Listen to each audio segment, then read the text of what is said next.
the times where it feels difficult are probably more important than the times where you're really stroking it and being successful. Even though it's uncomfortable, learning how to be comfortable being uncomfortable is where you really gain your knowledge and your adaptability for the future. When you go through this life, it's a world that's ever trying to change you. Imagine what you could accomplish if you weren't afraid to fail. But I would say focus on progress, not perfection. You don't need to know every step of the way of how you're going to get there. You're going to get there. Now that's a success story.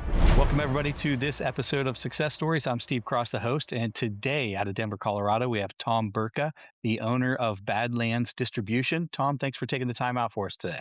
Thanks for inviting me. Yeah, Tom, I'm going to start you out where I start everybody out. If you've watched some episodes, you kind of know where these always begin. When you think back about your success story and your journey, is there a time and a place that you can kind of pinpoint where that begins for you? Yeah, I've listened to a couple episodes and thought about this opening question a little bit. So I'm going to go pretty much way back before I even had the glimmer in my eye of owning a business ever. And it was a moment where I had first kind of transitioned to commercial distribution. And I'll be honest, I was driving a truck and I had no clue how I was going to accomplish the task that I was tasked with that day. And, I spent a couple of minutes just feeling very frustrated, almost defeated. And then I realized that the only way to get home that night was to work through it. And I just persevered. And at the end of that day, which was a very long day, I learned that often the obstacle in front of you is much greater in your mind's eye than it really actually is. And I was able to get done the work of probably what would have taken 3 people in one day, hit a critical customer deadline, and make a lot of people happy, including myself. From that point on, I kind of realized that you have more resources than you always know you do. It's just identifying those resources and utilizing them effectively that really helps build personal success. Yeah, that's good stuff. That self-reflection, it's a key element of understanding the reality of things. Then so often our perception isn't always the reality, right? It's our own reality, but could not be the reality of the environment that we're in for sure. Yeah, yeah. When was that point for you? I was pretty young. I think that I was probably 25 or 26. I had graduated college kind of aimlessly, managed to get out with a degree in English, which I remember. We had a final capstone class, they called it, where they pretty much told us like, hey, you're going to get an English degree and you're going to feel like this is not valuable until later in your life, which I understand now, right? It's helped me so much with interpersonal communication skills, things like that. Yeah. But they said like, you're not going to really find great work right away unless you want to go into academics or teaching. And so I kind of stumbled around, took an office job. I went through that and did not like it at all. And then I got into distribution and delivery work and really excelled at it. It took till I was about 25 or 26 to get really good and into the big show of distribution. In that journey, what was the major decision that kind of changed your trajectory? Was it taking that logistics position? Like the pathway through, like you like up to where I got to actually moving real big amounts of product. My first delivery job was home milk delivery, door to door. And we would run in the middle of the night.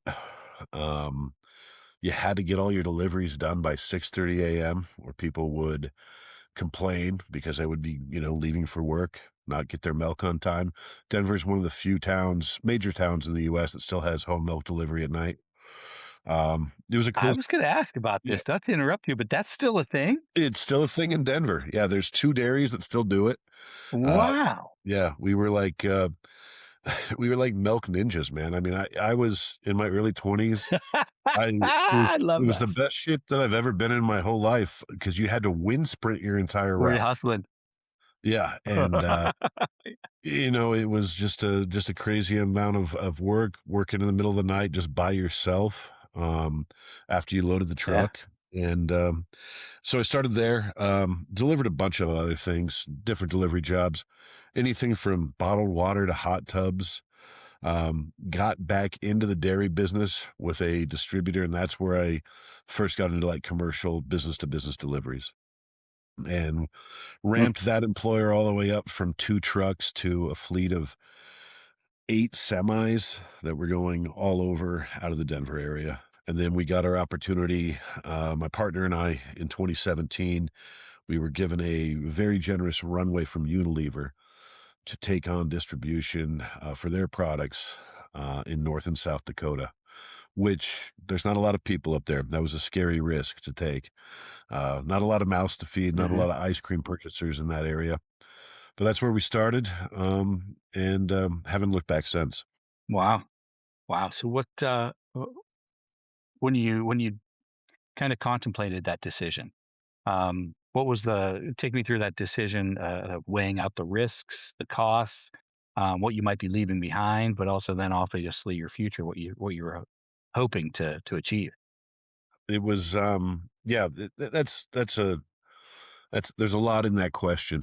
I had Well, a yeah, it's loaded. I had Yeah. yeah, I had a steady, great career with someone who I greatly respected and kind of, viewed as Mm. a well, he was a true mentor, in business and other things, but I was always an employee. So, um, when that opportunity was presented to us, first it was met with a lot of disbelief. It was a very casual mention, in a meeting with, a Unilever representative to start.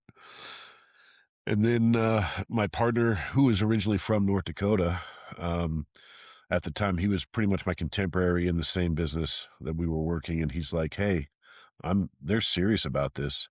If you take South Dakota, I'll take North Dakota." And, the proposition was that they were gonna give us a 6-month runway. Get I think we had, between the 2 of us, a total of 36 accounts that they had already locked down that needed delivery, um, which isn't a lot. And, Right, worked it right. out worked it out, viewed it as an opportunity, knew that we could grow it, didn't know how long it was gonna take, and then it was the hard conversation, mostly with my family, not so much his because, they had roots in North Dakota, had no problem moving back, had support structures, Mm. and at the time, I was going to my wife and I had decided that we were gonna move our family, um, up to South Dakota, Sioux Falls at some point. And I remember I flew her out there the first, uh, the first October that I was working out there. She got off the plane to 40-mile-an-hour winds and a -20 temperature, and looked at me and said, well, I won't say what she really said, but she just looked at me and said, "No way." And, at that point, I had worked out a situation where I could transit back and forth to the territory, work the product, talk to the customers, and slowly grow the business. We got an opportunity because our previous employer, had pretty much gone out of business. And so distributors Oh, asked me to come back to Denver, which I had never sold my home. So as far as the risk goes, we were able to mitigate it somehow, with that additional yeah. opportunity on top. And this business that I operating for Colorado, Wyoming, Nebraska is what really let, the business grow in North and South Dakota and got us our own warehouse and things like that. Gotcha. What kind of timeline are we looking at that, from where you started to today? How long ago was that? It was back in, we're coming up on 9 years. We'll be at 9 years in Oh, wow. July of this year. We're starting out with those 36 accounts. Correct. Kind of, what's your count look like now, I think that right roughly? now, You probably don't even know, but yeah, right now, total account, reach is probably pushing 800 actual points of delivery. You know, a lot of those are Yeah. multi-location accounts. Yeah. The manufacturers of the products we distribute are our greatest ally in securing business and distribution. We've got the big backing of Yeah. large multinational companies like Nestlé and Unilever who want their product in locations. Um, but yeah, Gotcha. it's been a rapid and huge growth, and that's that's the one pitfall that I've found in doing this is that we specialize in going into areas that nobody else wants to touch, that nobody else has figured out how to make money with a truck in, and that's our niche. The Yeah. scary part of that is learning how to say no to a certain area and say, you know what, this exposure is too great. There's not enough reward.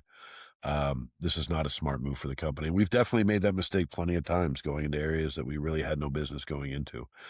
It's always harder to extract yourself from commitments once you make them than it is to say no to the commitment in the first place. Yeah. Yeah. Quick nose, right? Yeah. Yeah, Get right. to it fast. Yeah, Yeah. Yeah. So what were some other bring that up, not that I like making this a highlight reel of failures, but sure. what are some other, some growth hurdles, we'll call them, along the way that maybe you weren't ready for or you weren't properly equipped to handle at the time, because it's a huge leap from that employee to ownership. Like there's a lot of things, especially on your first go around, that I think a lot of us didn't realize when we were making that Yeah. leap. Yeah, I think the biggest challenge, and it remains to be the biggest challenge for me and my partner, um, is understanding and remembering the relationship that you have with an employer as an employee, but as their employer, if that makes sense. And understanding that, yes, this is I've got everything on the line. This is my life now. It is so intertwined with my personal day to day. And I'm so invested in it. But someone who works for me, while they depend on me for their living and they trust me with that, they're not as invested as I am. And learning how to communicate to people that aren't as invested in the vision and learning how to respect that boundary. And at the same time, identifying the people that lean a little closer to your own way of thinking that are willing to help you achieve what you need to achieve. Mm. Um, there's that give and take because you have to reward that investment that they give you too, and give them an opportunity to grow on their own.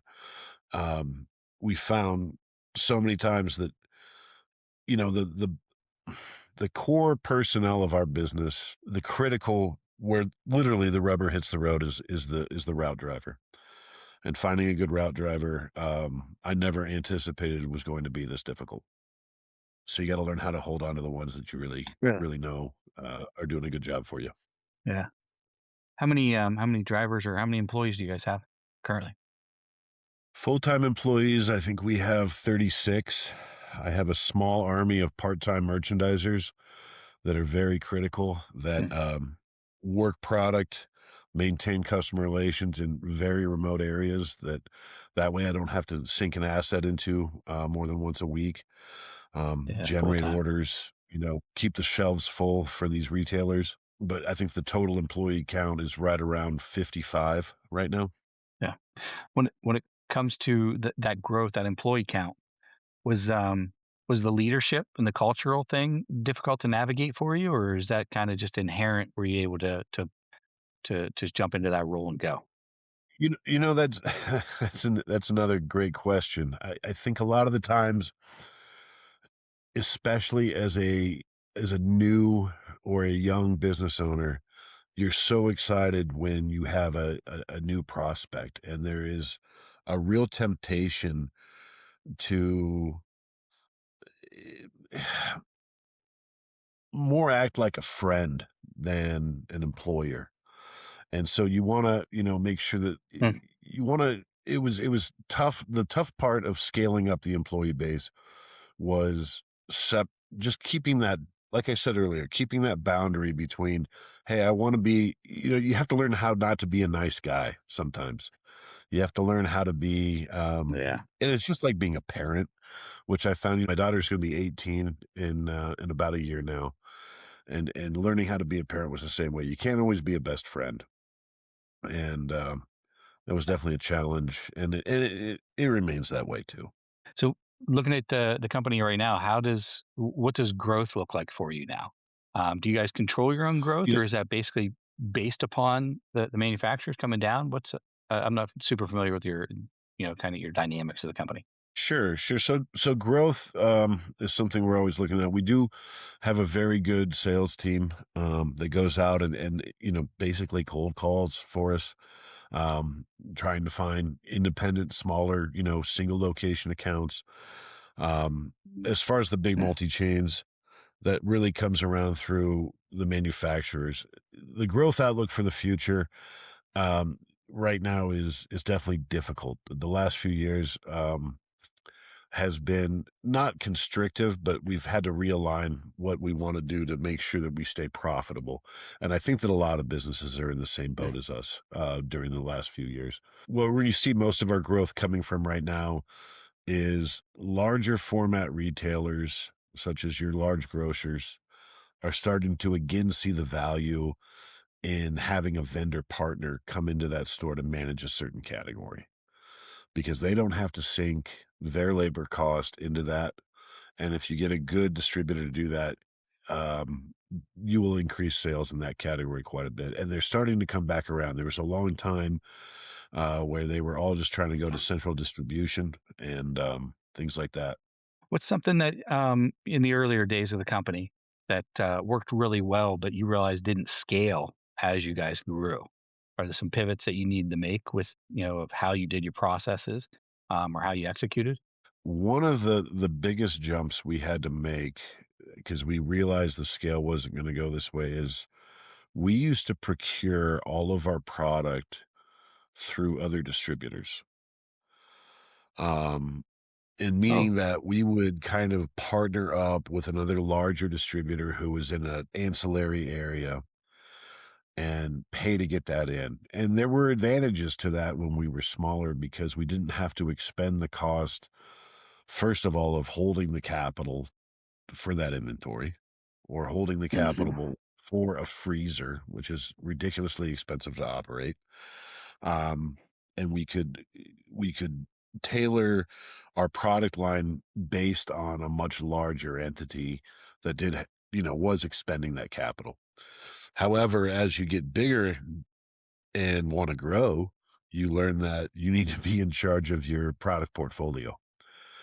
And so that was the biggest jump that we had to make was to bite the bullet and finally say, hey, we need to invest in our own brick and mortar and not just have trucks on the road. yeah, yeah. How would that have hindered you moving forward if you wouldn't have made that adjustment there? You know, when you're talking to a larger company and you've only got two trucks, like when we started, and you're asking them to simply, hey, can you ship a couple of pallets up to Fargo, every week? It's no problem. But then all of a sudden, when, you land a 15 store chain and you do that two or three times a month, like when we were rapidly growing, all of a sudden you're like, hey, can you send a semi? And can you help a driver cross dock that into his truck? It doesn't work anymore, you know? And then they're like, well, we can do that, but it's going to cost you a lot more. And so there's that point where you have to find that tipping point on the needle where, yeah, it's gonna hurt right now, but it's gonna feel a lot better in about a year or two. Yeah, yeah. You got to bite that bullet, knowing, long-term play versus short-term win, Yep, right? exactly. Yeah, and Yeah. that's another scary moment, I'm sure of any So, business owner, when you have to make that choice to grow or to stay where you're at. And, you learn that bigger might not always be better, but you have to invest in your future at the same time. hmm, yeah, yeah. When you think about the future, then that you bring up, what's the next stage for you guys? Do you guys have more growth plans? Is it geography? Is it product portfolio? What's that next stage look like for you guys? That's something that my partner and I have been talking about a lot. Um, it's hard to say, right? It's hard to say that, we're only in our late 40s. It's hard to say, if someone came and offered the right amount, if I wanted to turn the page, start something new. But I think that, our next level of growth, we could go a couple different ways. We could try to continue to expand geography, um, which, always comes up, is always on the table. Or we could try to pivot and go into just warehouse management. And there's pros and cons to each. Um, I certainly like playing with trucks a lot more than I like playing with buildings. But I think where the buildings are is probably where there's probably more profit and a slower pace of life.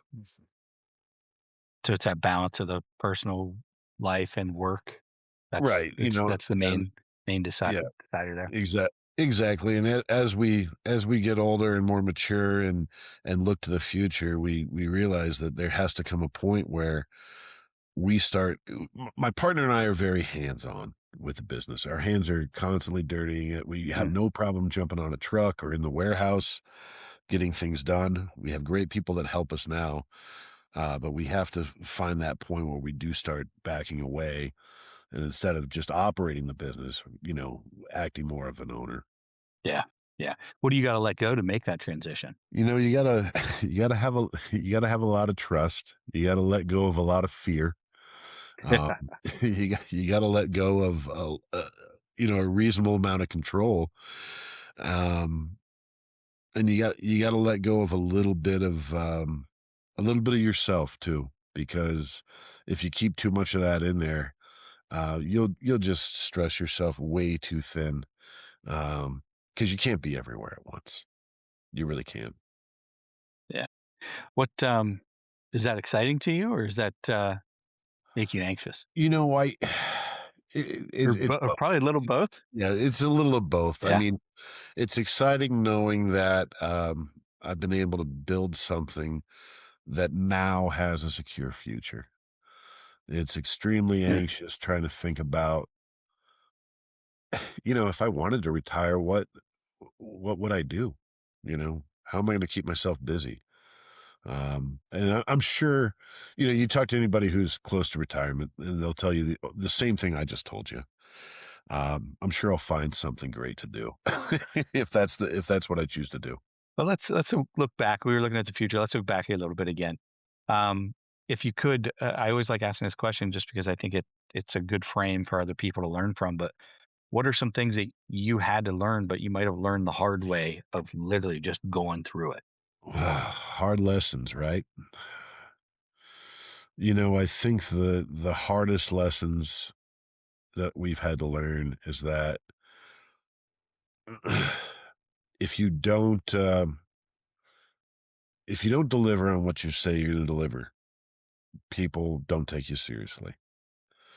And a lot of times, you'll commit to doing something, you'll go through with it or think that you're going through with it, and you kind of forget about the original relationship that was built, and that applies both to an employee and a customer. And so the hardest lesson to learn is don't forget about the things you've said to people just in day to day, because they all matter.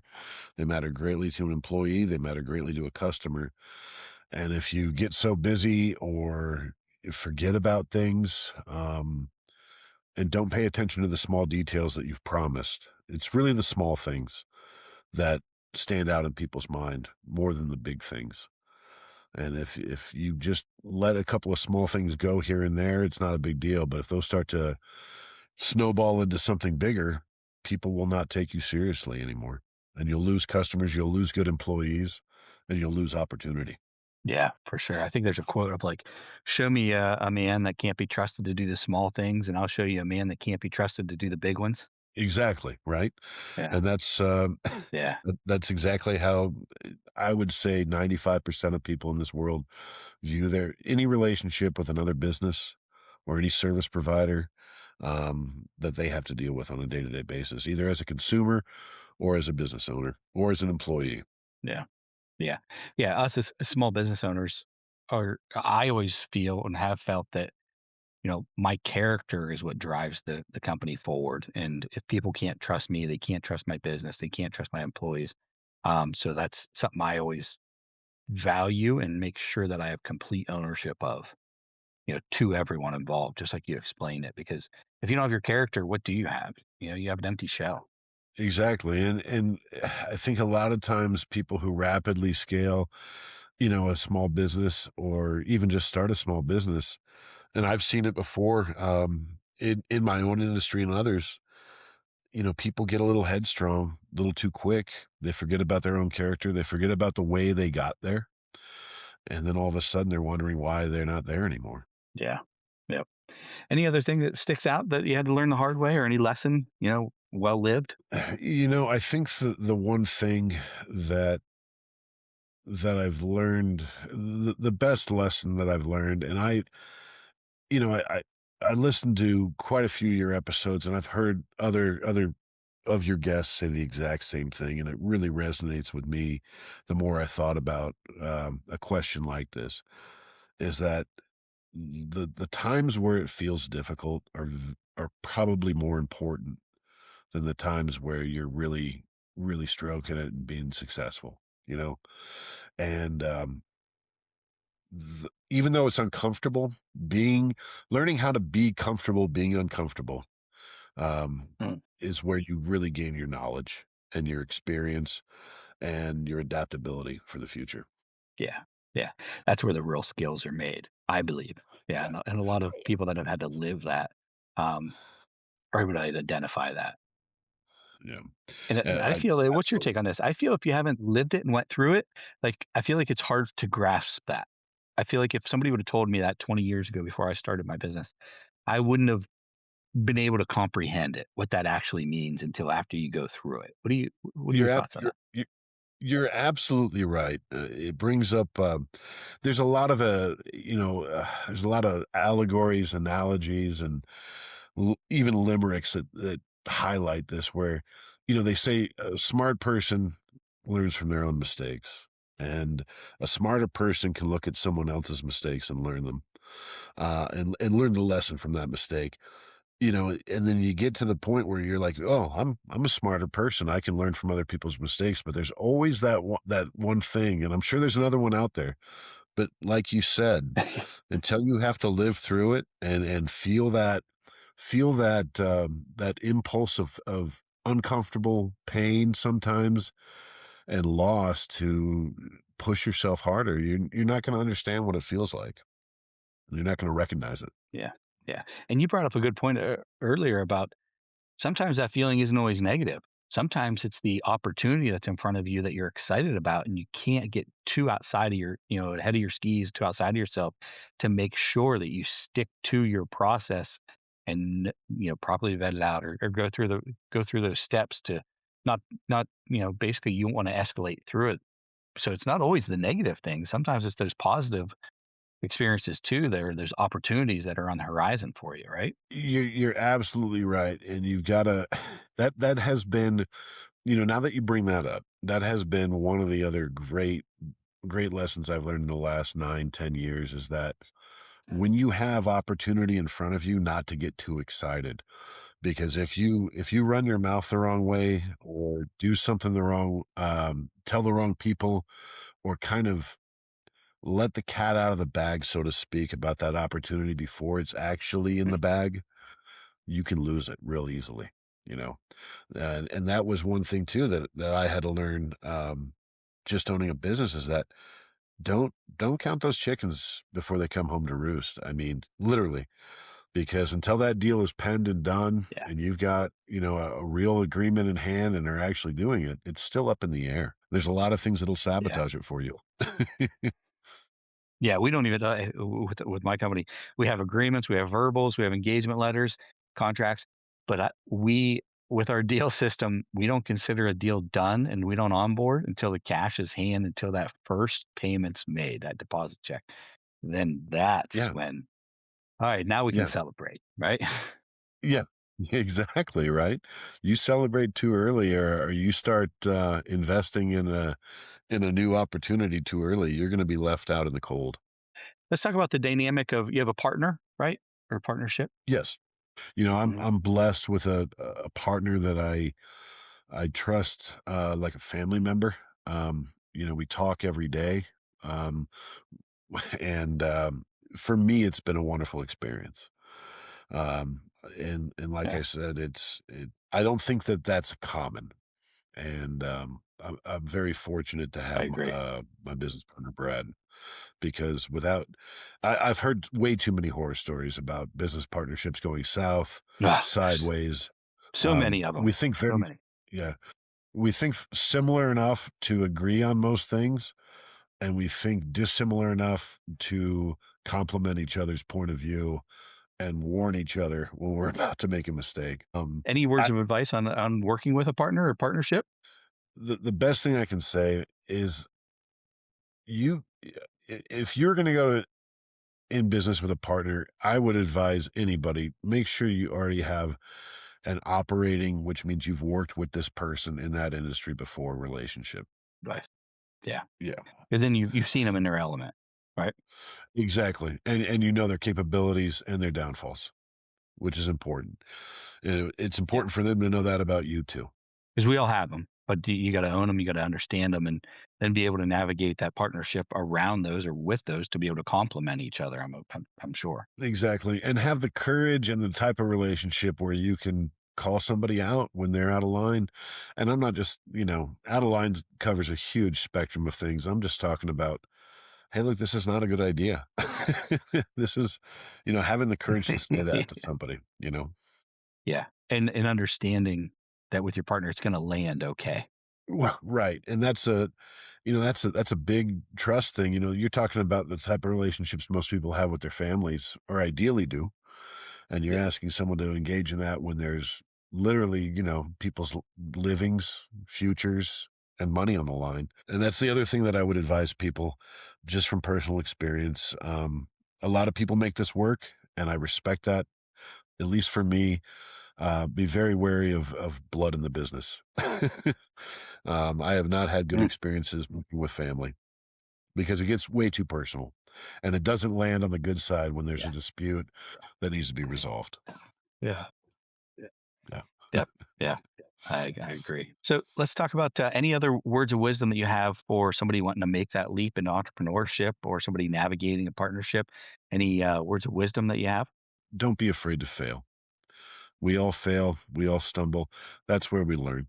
Um, don't be afraid to fail, because if you learn that failure, you can recover from failure. Your risk tolerance will go up in the right direction. You'll still be able to take the risks. You'll be able to learn from that. And don't be afraid to fail. Don't be afraid to take the risk, but you got to go in it. You got to put all the chips in the middle of the table as soon as you do. If you go into anything half-assed, you're not gonna do well. Yeah. You will Half-assed regret that. input's going to give you a half-assed output, right?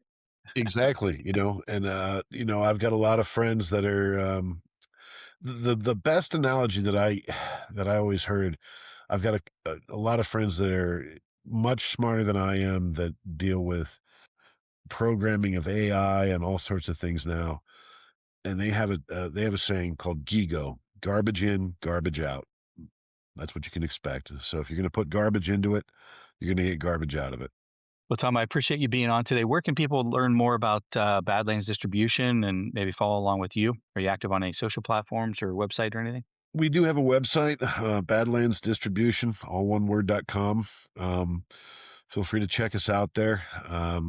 Our business doesn't really benefit a whole lot from social interaction, but you can find my email address there if anyone would like to reach out. I'm always happy to mentor anyone, and never too busy to answer an email. So, yeah, feel free to check us out. And if you have a retail business, you're looking to sell any type of frozen food or ice cream, and you happen to be in our current geography area, we'd love to hear from you. Well, Tom, I appreciate once again. I know how valuable time is for us entrepreneurs and business owners, and especially operators.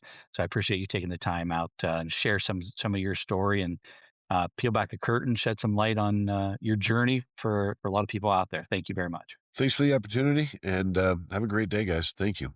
Yeah. You as well. You as well. Everybody stick around, subscribe, more content to come.